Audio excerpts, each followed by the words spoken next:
Hello everyone, जय हिंद, वंदे मातरम। मैं Krishna sir आपका स्वागत करता हूं आपके अपने यूट्यूब चैनल कृष्णा स्टडी मस्ती पे। तो बने रहिएगा, वीडियो में अंत तक देखिएगा। अगर चैनल पे पहली बार विजिट कर रहे हैं तो चैनल को सब्सक्राइब कर लीजिएगा, बेल आइकन को प्रेस कर लीजिएगा, जिससे कि आपको अन्य जानकारियाँ भी समय समय से मिलती रहे। तो चलिए आज हम डिस्कशन करने वाले हैं उत्तर प्रदेश पात्रता परीक्षा जो निरस्त हुआ था 2021 में। ठीक है, क्या हुआ था, जो पेपर निरस्त हुआ था 2021 में, उसको लेके हम लोग डिस्कशन करने वाले हैं। और आज का जो सेशन है वो है हम लोगों का हिंदी भाषा एक से 5। अगर आप यहाँ पे देखेंगे तो पुनः परीक्षा यहाँ पे दिखाई देगी। 28 नवंबर 2021 को क्या हुआ था, तो यह एग्ज़ाम कंडक्ट कराया गया था, एग्ज़ाम कैंसिल हो गया था।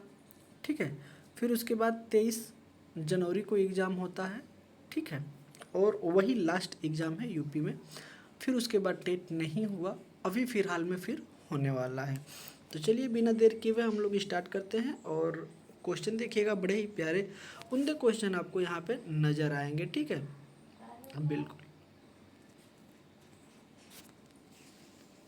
ठीक है, तो चलिए हम लोग आते हैं अपने सीधे क्वेश्चन पे। और क्वेश्चन करने से पहले किसी ने क्या खूब कहा है कि हर कोई नहीं रखता सरकारी नौकरी का शौक़, हर कोई नहीं रखता सरकारी नौकरी का शौक़, जिगर चाहिए जवानी बर्बाद करने के लिए। ठीक है, तो जिगर चाहिए, ठीक है, जो होता है ना कि जिगर चाहिए जवानी बर्बाद करने के लिए, इसलिए ये सारी चीज़ें होती हैं। तो इसको अन्यथा न लीजिएगा, क्योंकि सरकारी नौकरी करना सच में बहुत जिगर का काम होता है। क्योंकि अपनी सारी ख्वाहिशों को दफन करके और एक रूम में बंद होके तैयारी करना पड़ता है, तब जाके फिर सरकारी नौकरी मिलती है। और उसी सरकारी नौकरी का हम लोग भी प्रयास कर रहे हैं, जो कि अपने तैयारी को एक अंतिम मुकाम देंगे। ठीक है, तो चलिए बिना देर किए हुए हम लोगों का पहले क्वेश्चन को आप बहुत ही ध्यान से देखेंगे कि बौना का तत्सम क्या है। ठीक है, बौना का तत्सम क्या है। ऑप्शन नंबर ए कह रहा है कि वापन है, बी कह रहा है कि वपन है, सी कह रहा है वामन है, और डी कह रहा है कि बान है। अगर हम बात करते हैं कि बौना का तत्सम क्या होगा, ठीक है, तो इसका राइट ऑप्शन हो जाएगा option number C is the correct option. ठीक है, C is the correct option हो जाएगा, option number C is the correct option. वामन हो जाएगा, क्या हो जाएगा, वामन हो जाएगा, क्या हो जाएगा, वामन हो जाएगा। ठीक है, तो चलिए आगे देखते हैं। आगे आपको जाते जाते एक चीज़ बता दें कि आपको दो चीज़ आएगा, एक आएगा तत्सम और एक आएगा आपका तद्भव। ठीक है, तत्सम वे रूप होते हैं जो संस्कृत भाषा से लिए गए होते हैं और हिंदी में ज्यों के त्यों प्रयोग किए जाते हैं। ठीक है, जैसे वो संस्कृत में लिखे जाएंगे वैसे ही हिंदी में भी लिखे जाएंगे, कोई बदलाव नहीं होता है, उसे हम कहते हैं तत्सम शब्द। और तद्भव वो शब्द होते हैं जो संस्कृत भाषा से लिए गए शब्द होते हैं, लेकिन हिंदी में उनका लिखावट थोड़ा सा उसमें क्या होता है, बदलाव होता है, उसे हम तद्भव कहते हैं। ठीक है, आइए अब इसके बारे में हम लोग कुछ थोड़ा विस्तार से देखते हैं कि वामन का तत्सम शब्द वामन होगा। ठीक है, सॉरी, बौना का तत्सम शब्द वामन होगा। तत्सम और तद्भव में अंतर बहुत ही ध्यान से देखिएगा। तत्सम वे शब्द होते हैं संस्कृत भाषा से हिंदी में ज्यों के त्यों प्रयुक्त किए जाते हैं, तथा तद्भव शब्द होते हैं जो संस्कृत भाषा से परिवर्तन के साथ हिंदी में,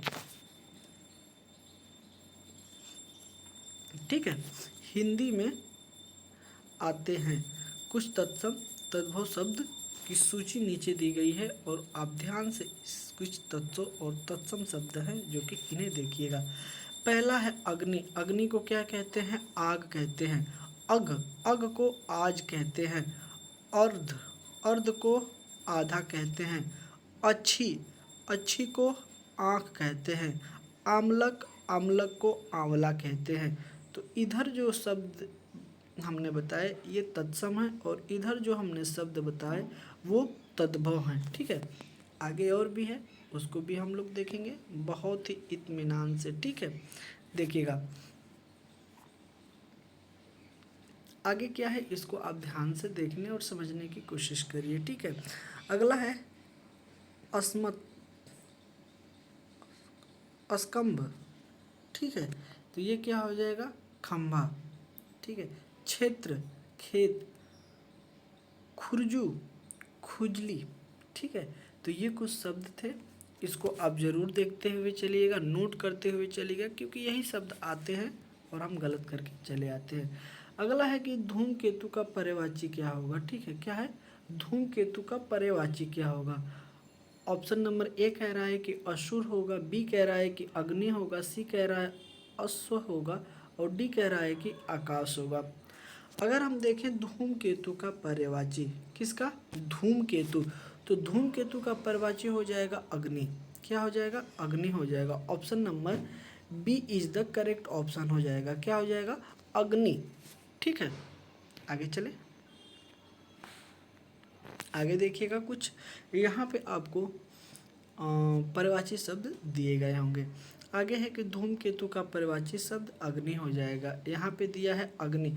अग्नि के पर्यायवाची होते हैं वही, पावक, वायु सखा, धूमकेतु, धनंजय। ठीक है,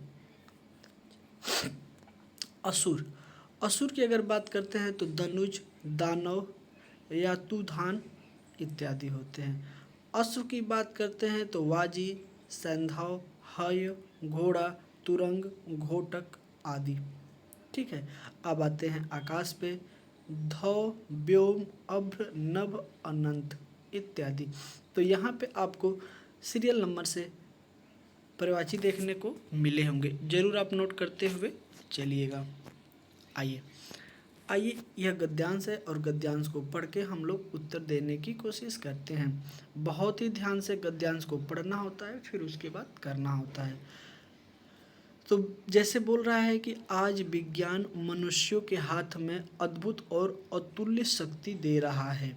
इसका प्रयोग एक व्यक्ति और समूह के उत्कर्ष और दूसरे व्यक्ति और समूह के निराने गिराने में होता ही रहेगा। इसलिए हमें उस भावना को जागृत करना है, जो उसे जागृत करने के लिए कुछ ऐसे संसाधनों को भी हाथ में रखना होगा जो उस अहिंसात्मक त्याग भावना को प्रोत्साहित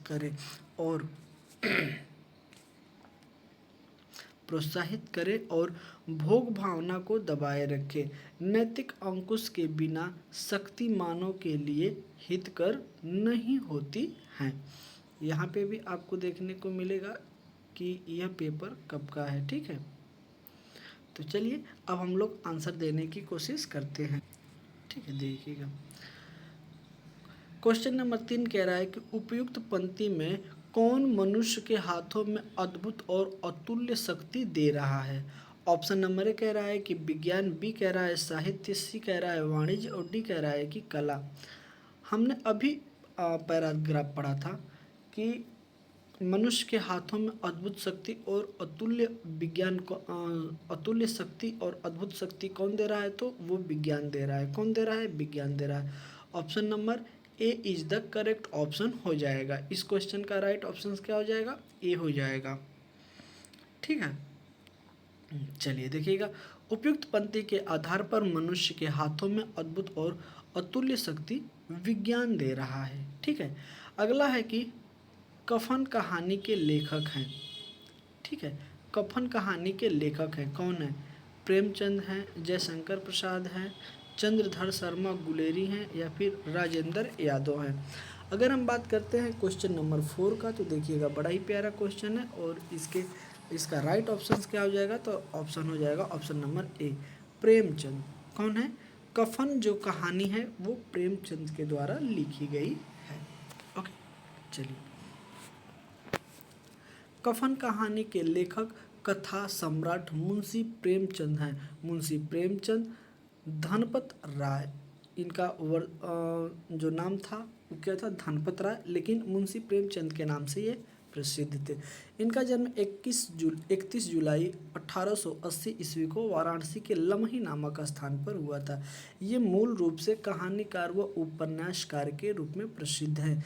इनकी प्रसिद्धि कहानियों में पंच परमेश्वर, ईदगाह, बड़े घर की बेटी, पूस की रात, गुल्ली डंडा, कफन इत्यादि हैं। सेवा, सदन, गबन, गोदान, कर्मभूमि, ठीक, क्या है, कर्मभूमि, रंगभूमि इत्यादि उपन्यास है। आगे देखिएगा, छाया, प्रतिध्वनि, आकाशदीप, आंधी, इंद्रजाल जयशंकर प्रसाद की प्रसिद्ध कहानी संग्रह है। उन्होंने कहा था बुद्ध का कांटा चंद्रघर शर्मा की प्रसिद्ध कहानी है। क्या है? उन्होंने कहा था। हिंस वाहिनी, रोशनी कहाँ है, छोटे छोटे राजमहल राजेंद्र यादव की प्रसिद्ध कहानी है। तो यहाँ पे आपको और भी कुछ देखने को मिला है जो कि काफ़ी आपके हित में होगा अगर आप यह देखते हैं और नोट करते हैं, क्योंकि पेपर कहाँ से आएगा और कहाँ से बनेगा ये हमें नहीं पता है, लेकिन जो भी इसमें चीज़ें दी हुई हैं हो सकता है कि इसी में से कुछ चेंज होके कुछ और आ जाए। इसीलिए जो डिफिनीसन आपको बताई जा रही है उसको बिल्कुल ध्यान से सुनिए और उसको नोट करने की कोशिश करिएगा। अगर आप उसको सारे क्वेश्चन नोट करते हैं तो यकीन मानिए आप अच्छा खासा स्कोर कर पाएंगे।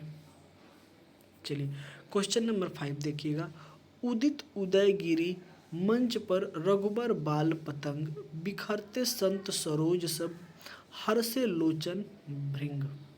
ठीक है, तो ये पंक्ति है और इसमें हमको बताना है क्या चीज़, तो अलंकार बताना है। पंक्ति को फिर से हम पढ़ते हैं और पंक्ति को आप भी फिर से पढ़िएगा और फिर उसके बाद हम लोग आंसर देने की कोशिश करेंगे कि उचित उदयगिरी मंच पर रघुबर बाल पतंग, बिकसे संत सरोज सब, हर्षे लोचन भृंग। ठीक है, इसमें अलंकार बताना है। ऑप्शन नंबर ए कह रहा है कि रूपक अलंकार है, बी कह रहा है कि उपमा है, सी कह रहा है उत्प्रेक्षा है और डी कह रहा है कि विरोधाभास है। अगर हम बात करते हैं क्वेश्चन नंबर 5 का तो इसका राइट ऑप्शन हो जाएगा रूपक। क्या हो जाएगा? रूपक हो जाएगा। Option number A is the correct option हो जाएगा और रूपक अलंकार हो जाएगा। देखिएगा, उदित उदयगिरि मंच पर रघुबर बाल पतंग, विकसे संत सरोज सब, हर्षे लोचन भृंग। पंक्ति में रूपक अलंकार है। प्रस्तुत दोहे में उदयगिरि पर मंच का रघुबर पर बाल पतंग, सूर्य का संतों पर सरोज एवं लोचन पर भृंगो भौरा का अभेद आरोप होने के रूप में रूपक अलंकार होता है। आगे देखिएगा, आगे भी आपको सारी चीज़ें बहुत अच्छे से कि रूपक अलंकार क्या होता है। जहाँ उपमेय को उपमान का रूप मान लिया जाता है, जहाँ उपमेय को उपमान का रूप मान लिया जाता है वहाँ रूपक अलंकार होता है। जैसे एक पंक्ति कही गई है कि पायो जी मैंने राम रतन धन पायो, पायो जी मैंने राम रतन पायो। तो यह कौन सा हो जाएगा? तो यह भी आ जाएगा आपका रूपक अलंकार में। आगे देखिएगा, क्वेश्चन नंबर 6 कह रहा है कि उससे बैठा नहीं जाता, उससे बैठा नहीं जाता में कौन सा वाच्य है? तो क्या भाववाच्य है, कर्मवाच्य है, कृतवाच्य है, कोई नहीं है। अगर हम बात करते हैं क्वेश्चन नंबर 6 का तो इसका राइट ऑप्शन हो जाएगा option number A is the correct option हो जाएगा।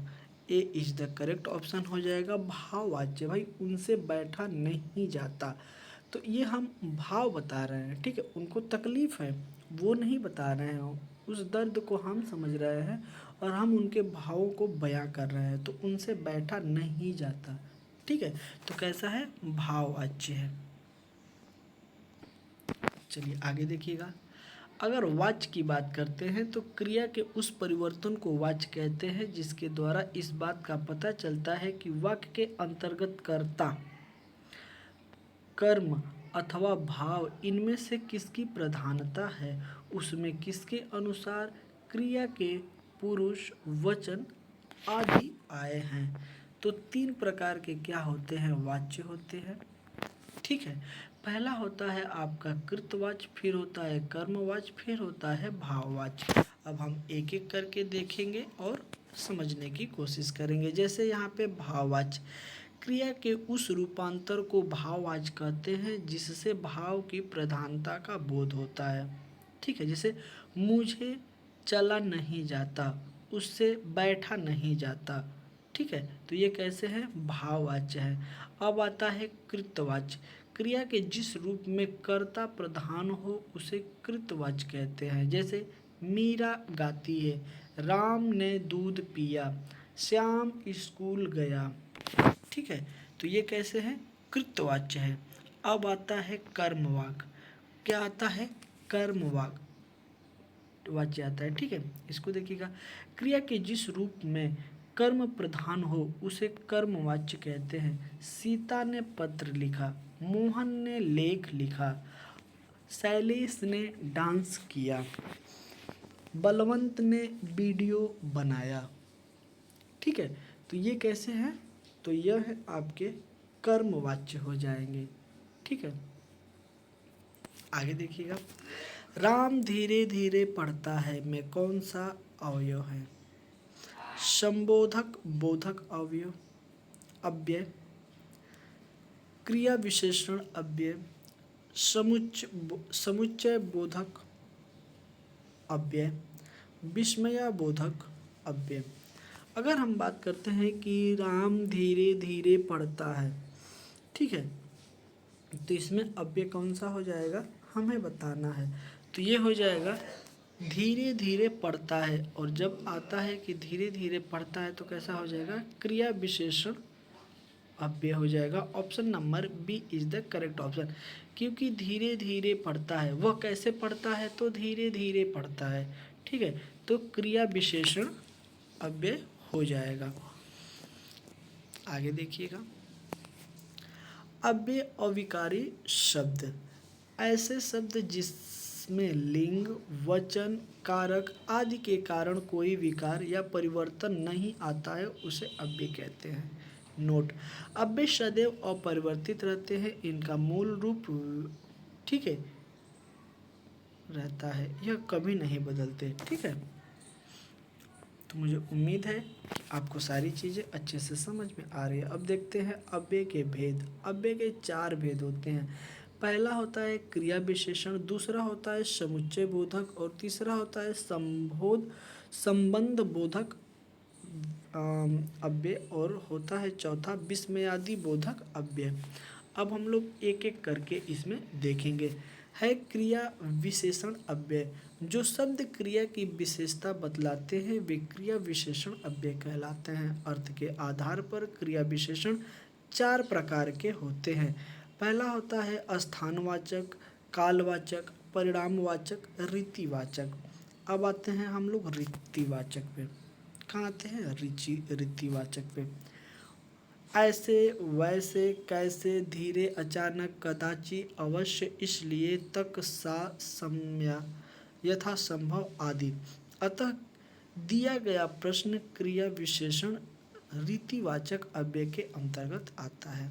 तो अगर आपको ये शब्द वाले देख जाए, ऐसे, वैसे, कैसे, धीरे, अचानक, कदाचि, अवश्य, इसलिए, तक, सा, यथासंभव, तो ये कैसे आ जाएंगे, क्रिया विशेषण रीतिवाचक अव्यय कहलाते हैं।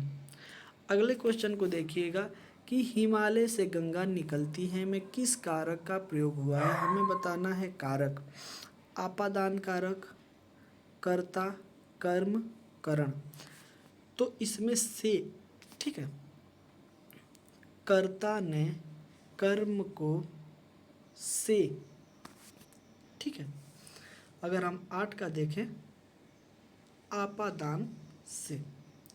ठीक है, तो इसका राइट ऑप्शन हो जाएगा option number A is the correct option. कर्ता ने कर्म को आपादान से, ठीक है, आपादान से, तो आपादान का क्या हो जाएगा, स हो जाएगा। तो हिमालय से गंगा निकलती है, मतलब अलग कर रहा है। आपादान का मतलब होता है अलग करना। ठीक है, तो हिमालय से गंगा निकलती है मतलब हिमालय से गंगा अलग हो रही है। ठीक है, तो क्या हो जाएगा, आपादान हो जाएगा।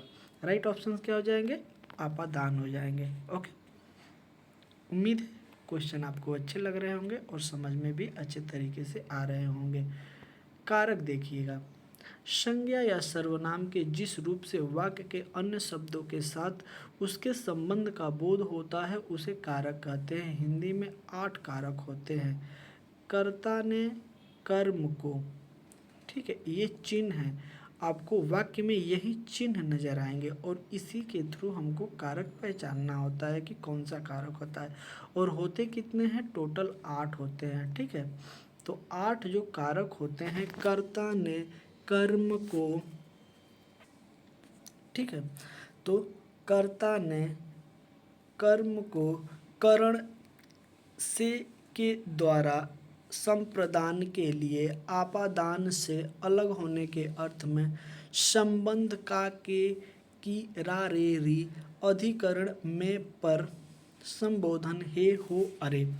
तो यह होता है आपका चिन्ह, जो आपको इसके थ्रू आपको वाक्य मिलेंगे और इससे हमें पहचानना होता है कि कौन सा कारक होता है। ठीक है, तो उम्मीद है कि आपको सारी चीज़ें समझ में आ रही होंगी।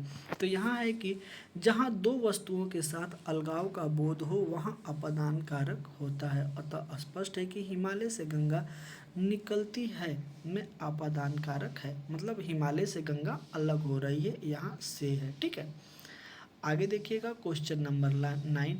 वह खेल रहा है, वह खेल रहा है में किस प्रकार की क्रिया है हमें बताना है। अकर्मक है, कृदंत है, सकर्मक है, संयुक्त क्रिया है। क्वेश्चन नंबर 9 बहुत ही प्यार से देखिएगा। खेल रहा है, जब भी आपको ऐसे आए ना तो आप एक चीज़ का ध्यान रखिएगा, खेल रहा है, क्या खेल रहा है, कैसे कर रहा है। तो क्या और कैसे, क्या क्यों अगर आप लगाते हैं तो आपको समझ में आ जाएगा कि सकर्मक क्रिया है कि अकर्मक क्रिया है। अगर क्या क्यों लगाने से अगर आपके जवाब मिल जाते हैं तो सकर्मक क्रिया होगी, अगर जवाब नहीं मिलता है तो वो अकर्मक क्रिया होगी। वह खेल रहा है, क्या खेल रहा है, कौन खेल रहा है, आंसर नहीं मिल रहा है कि कौन है, तो हमारा क्या हो जाएगा? अकर्मक क्रिया हो जाएगा। क्या हो जाएगा? अकर्मक क्रिया हो जाएगा। मोहन खेल रहा है, शैलेश भाग रहा है, अमरजीत सो रहा है। तो ऐसे जो होंगे वाक्य वो कैसे होंगे? सकर्मक होंगे, मतलब जिसका हमें आंसर मिल जाता है वो होता है सकर्मक क्रिया और जिसका हमें आंसर नहीं मिलता है वो होता है अकर्मक क्रिया। तो इस बात का आप विशेष ध्यान रखेंगे जब भी आपको ऐसे वाक्य आएगा और जब क्रिया पूछेगा तो हम क्या क्यों कैसे लगा के उसका आंसर निकाल लेंगे। अगर हमको आंसर मिल जाता है तो वो हो जाएगा सकर्मक क्रिया, अगर हमें आंसर नहीं मिलता है तो वो हो जाएगा अकर्मक क्रिया। ठीक है, उम्मीद है कि समझ में आ रहा होगा। क्रिया एडवर्ब, जिस शब्द से किसी कार्य का होना या करना समझ आए उसे क्रिया कहते हैं। जैसे खाना, पीना, पढ़ना, सोना, रहना आदि। क्रिया विकारी शब्द है जिसके रूप में लिंग वचन पुरुष के अनुसार परिवर्तित होता रहता है। कर्म के आधार पर क्रिया के दो भेद होते हैं। ठीक है, एक होता है सकर्मक अकर्मक और एक होता है सकर्मक। अकर्मक क्रिया की बात है, जिस क्रिया के साथ कर्म का होना न हो अकर्मक कहलाता है। मतलब हमें आंसर नहीं मिलेगा। वह खेल रहा है, कौन खेल रहा है? राम करता, राम खाता है। ठीक है, करता है क्रिया है, कुछ नहीं पता चल राम खाता है, क्या खाता है। सकर्मक, जिस क्रिया के साथ कर्म का प्रयोग हो उसे सकर्मक क्रिया कहते हैं। जैसे राम आम खाता है, तो राम हो गया कर्ता, आम हो गया कर्म और क्रिया हो खाता हो गया क्रिया। तो पता चल रहा है कि ठीक है अभिषेक नाच रहा है, तो कंफर्म पता चला ना कि अभिषेक ही नाच रहा है, नाच रहा है, वह नाच रहा है। कौन नाच रहा है, कौन पता नहीं है तो अकर्मक हो जाएगा। अभिषेक नाच रहा है तो सकर्मक हो जाएगा। उसके बाद आता है संयुक्त क्रिया, जब कोई क्रिया दो या दो से अधिक धातुओं के मेल से बनती है उसे संयुक्त क्रिया कहते हैं। वह दिन भर खेलती कूदती रहती है। तो खेलती और कूदती जो रहती है यह कैसा है? तो यह होता है हमारा संयुक्त क्रिया, क्योंकि इसमें क्रिया दो दो हैं, एक है खेलती क्रिया हो जाएगा और कूदती भी हो जाएगा, ठीक है, तो दो हो जाएंगे। चलिए आगे देखिएगा, बड़ा ही प्यारा क्वेश्चन है, क्वेश्चन नंबर 10 की। चमचमात चंचल, चमचमात चंचल नयन बित घूंघट पर झील, मानहु सुर सरिता बिमल जस जल, उछत जुग मीन। बहुत ही ध्यान से देखिएगा कि चमचमात चंचल नयन बिच घूंघट पर झील, मानहु सुर सरिता बिमल जल, उछत युग मीन में अलंकार कौन सा है हमें बताना है। उपेक्षा है, रूपक है, विरोधाभास है, यमक है। अगर हम बात करते हैं क्वेश्चन नंबर 10 का, तो इसका राइट ऑप्शन हो जाएगा, क्या हो जाएगा, तो इसमें हो जाएगा उत्प्रेक्षा। क्या हो जाएगा, उत्प्रेक्षा हो जाएगा। Option number A is the correct option हो जाएगा, क्योंकि इसमें क्या है, उत्प्रेक्षा हो जाएगा, ठीक है। चलिए देखिएगा, चमचमात चंचल नयन बिनु घूंघट पर झील, मानहु सुर सरिता बिमल जल, उछरत जुग मीन। इस पंक्ति में उपेक्षा अलंकार है। उपेक्षा अलंकार क्या होता है इसे देखिएगा, जहाँ उपमेय में उपमान की संभावना या कल्पना की जाए वहाँ उपेक्षा अलंकार होता है, जिसमें मनु, मनो, मनहु, ठीक है, जनु, जानो, जनहु, ज्यों आदि का बोध आता है, उसे हम उपेक्षा अलंकार कहते हैं। जैसे यहाँ पे आया है मनहु, क्या आया है, मनहु आया है, ठीक है, याद रखिएगा यहाँ मनहु आया है, इसलिए यह उपेक्षा अलंकार है। जैसे सोहरत गोपाल के उर गुंजन की माल, 12 लसत मनु पिए दानव की ज्वाल, ठीक है, तो याद रखिएगा। तो अगर हम बात करते हैं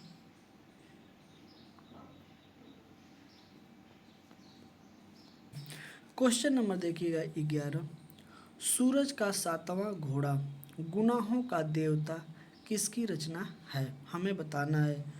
मोहन राकेश की है, नरेश मेहता की है, जैनेंद्र की है या धर्मवीर भारती की है। तो आपको सबसे प्यारा किताब है गुनाहों के देवता, ठीक है, ये बहुत ही प्रसिद्ध है। सूरज का 7वां घोड़ा भी प्रसिद्ध है, लेकिन इससे ज़्यादा अगर कोई चर्चित किताब है तो वो है गुनाहों का देवता। तो यह किताब किसकी है, धर्मवीर भारती, किसकी है, Dharamvir Bharati. Option number D is the correct option हो जाएगा, ठीक है, क्या हो जाएगा, D is the correct option हो जाएगा। आइए देखते हैं, सूरज का 7वां घोड़ा गुनाहों के देवता धर्मवीर भारती की प्रसिद्ध उपन्यास है। धर्मवीर भारती का जन्म 25 दिसंबर 1926 को प्रयागराज में हुआ था। इनकी प्रसिद्ध रचनाएं, अब यहाँ पे इनकी कुछ प्रसिद्ध रचना है जो कि देखना जरूरी है। काव्य की अगर बात करते हैं तो ठंडा लोहा, 7 वर्ष, 7 गीत वर्ष, कनुप्रिया, अपना अभी भी।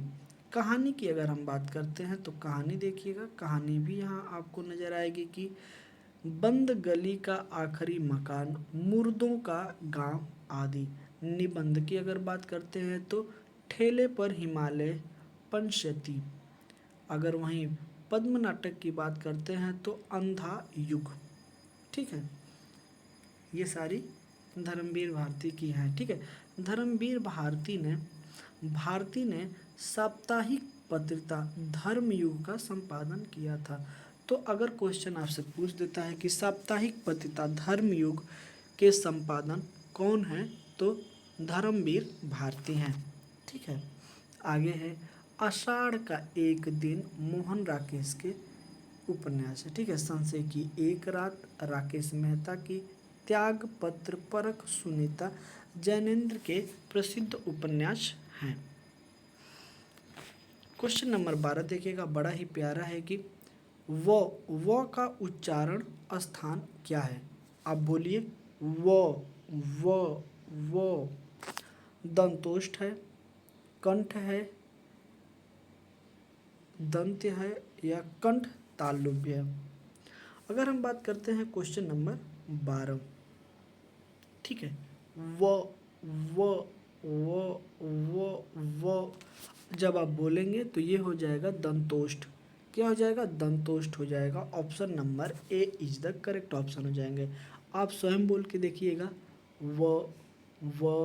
वो इसमें दांत और ओठ दोनों की होने की संभावना है। आगे देखिएगा, जो ध्वनि दंत और ओठ के सहायता से बोली जाती है उसे दंतोष्ठ ध्वनि कहते हैं। जैसे व। उच्चारण के आधार पर वर्ण ध्वनियों का वर्गीकरण यहाँ किया गया है। आप बिल्कुल ध्यान से देखिएगा, ठीक है। यहाँ पे उच्चारण स्थान है और यहाँ पे वर्ण है। जिसे कंठ, कंठ से बोला जाता है ओ आ, फिर ह बोला जाता है, विसर्ग बोले जाते हैं और क वर्ग बोला जाता है पूरा, क ख ग घ अंग, ठीक है। तो ये कैसे है? कंठ से है। अगला है तालु, छोटी ई, बड़ी ई, च वर्ग, य और श बोले जाते हैं, ठीक है।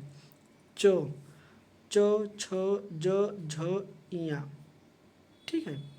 तो ये बोले जाते हैं। अगला है मूर्धन्य, मूर्धा, मूर्धा से बोला जाता है री, र और स, मूर्धन्य स। और ट वर्ग, ट, ठ, ड, ढ, ट, ठ, ड, ढ, ड़, ठीक है।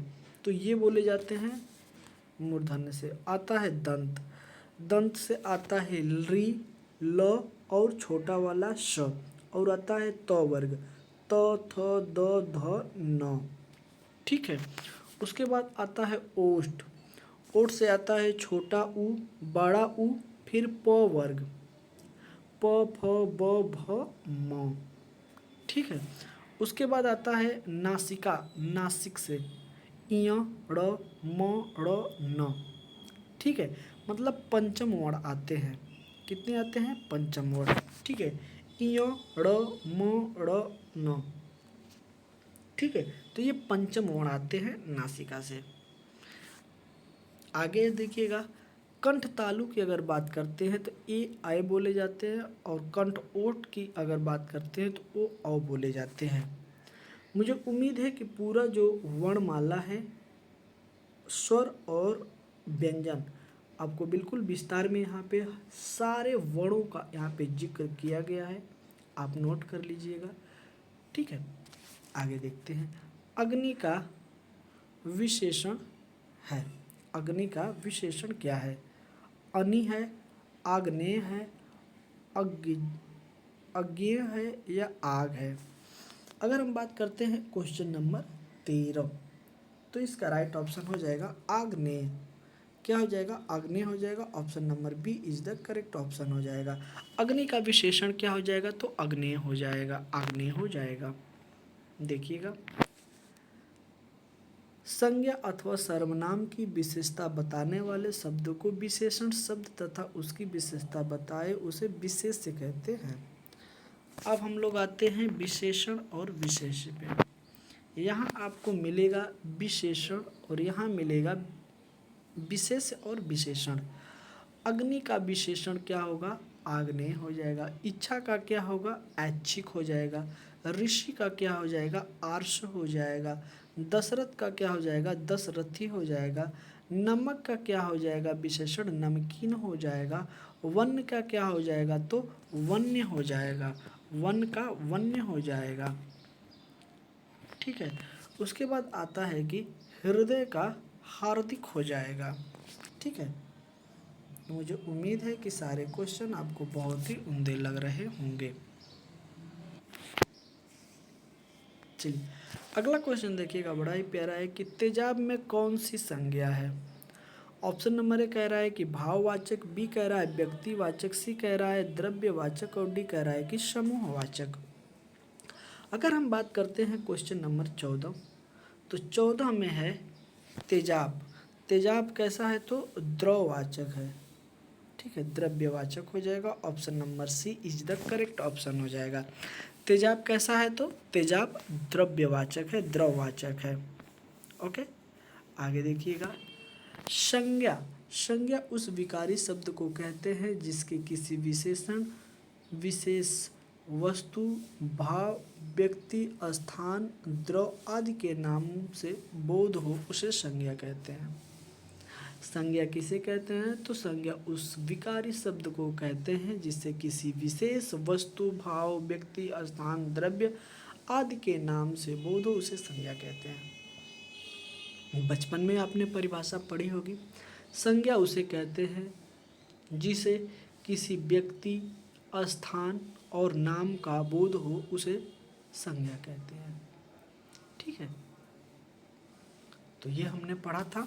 लेकिन बड़े होने के साथ साथ कुछ शब्द परिवर्तित होते हैं, कुछ उसमें विकार आता है। लेकिन जो अगर हम बात करें किसी विशेष वस्तु, भाव, व्यक्ति, स्थान, तो वही चीज़ें यहाँ पे है और द्रव्य शामिल हो गया है, क्योंकि इसको जब हम डिस्क्राइब करेंगे तो ये संज्ञा के अंतर्गत आ जाएगा। क्योंकि संज्ञा जो होती है वो 5 प्रकार की होती है। ठीक है, लेकिन अगर मेन संज्ञा की बात करें तो किसी व्यक्ति, वस्तु या स्थान के नाम को ही संज्ञा कहते हैं। ये डिफिनीशन बिल्कुल सही है। अब इसमें आया है द्रव्य हो गया या फिर वस्तु हो गया, तो ये इसके जो 5 भाग होते हैं उसके अंतर्गत आता है। ठीक है, तो आइए देखते हैं। जैसे राम, दिल्ली आदि, तो राम हो गया, दिल्ली हो गया, तो राम व्यक्ति हो गया और ये स्थान हो गया। हिमालय, हिमालय क्या हो जाएगा? ठीक है, चलिए, तो इसके कितने आते हैं? संज्ञा के 5 भेद माने जाते हैं। कौन कौन से? व्यक्तिवाचक, जातिवाचक, भाववाचक, गुणवाचक, द्रव्यवाचक। ठीक है, ये 5 आते हैं। अब आते हैं हम लोग द्रव्यवाचक संज्ञा पे। जब किसी संज्ञा के शब्द से किसी द्रव्य का बोध हो, उसे द्रव्यवाचक संज्ञा कहते हैं। यथा पानी, लोहा, तेजाब इत्यादि। ठीक है, अगला क्वेश्चन है हम लोगों का 15 कि नाव जल में तैरती है में कौन सा कारक है? ऑप्शन नंबर ए है संप्रदान कारक, बी है संबंध कारक, सी है करण कारक और डी है अधिकरण। तो आप फिर से पढ़िए। ठीक है, इसमें क्या है? तो नाव जल में तैरती है। ठीक है, क्या है? तैरती है। तो इसमें आता है में, तो में की अगर बात करें तो यह किस में आएगा? अधिकरण कारक में आता है। में पर। ठीक है, याद आया? कर्ता ने कर्म को, अभी आपको नीचे मैंने बताया था, अगर आपने उसको नोट किया होगा तो आप ज़रूर देख ही लीजिए। उसमें आएगा अधिकरण कारक में आएगा में पर। ठीक है, जिस शब्द से क्रिया के आधार का बोध हो उसे अधिकरण कारक कहते हैं। नाव जल में तैरती है, बच्चा छत पर सोता है, में पर आएगा, उसे क्या कहते हैं? अधिकरण कारक कहते हैं। तो इसी के साथ आज हम लोगों ने 15 क्वेश्चन जो है कि 1 से कंप्लीट कर लिया है। 16 से लेकर 30 तक जो है कि अगले सेशन में कंप्लीट किया जाएगा। सेशन आपको कैसा लगा ज़रूर आप कमेंट करके बताएं और मिलते हैं आपसे अगले सेशन में। तब तक के लिए जय हिंद, वंदे मातरम, अपना ख्याल रखिएगा।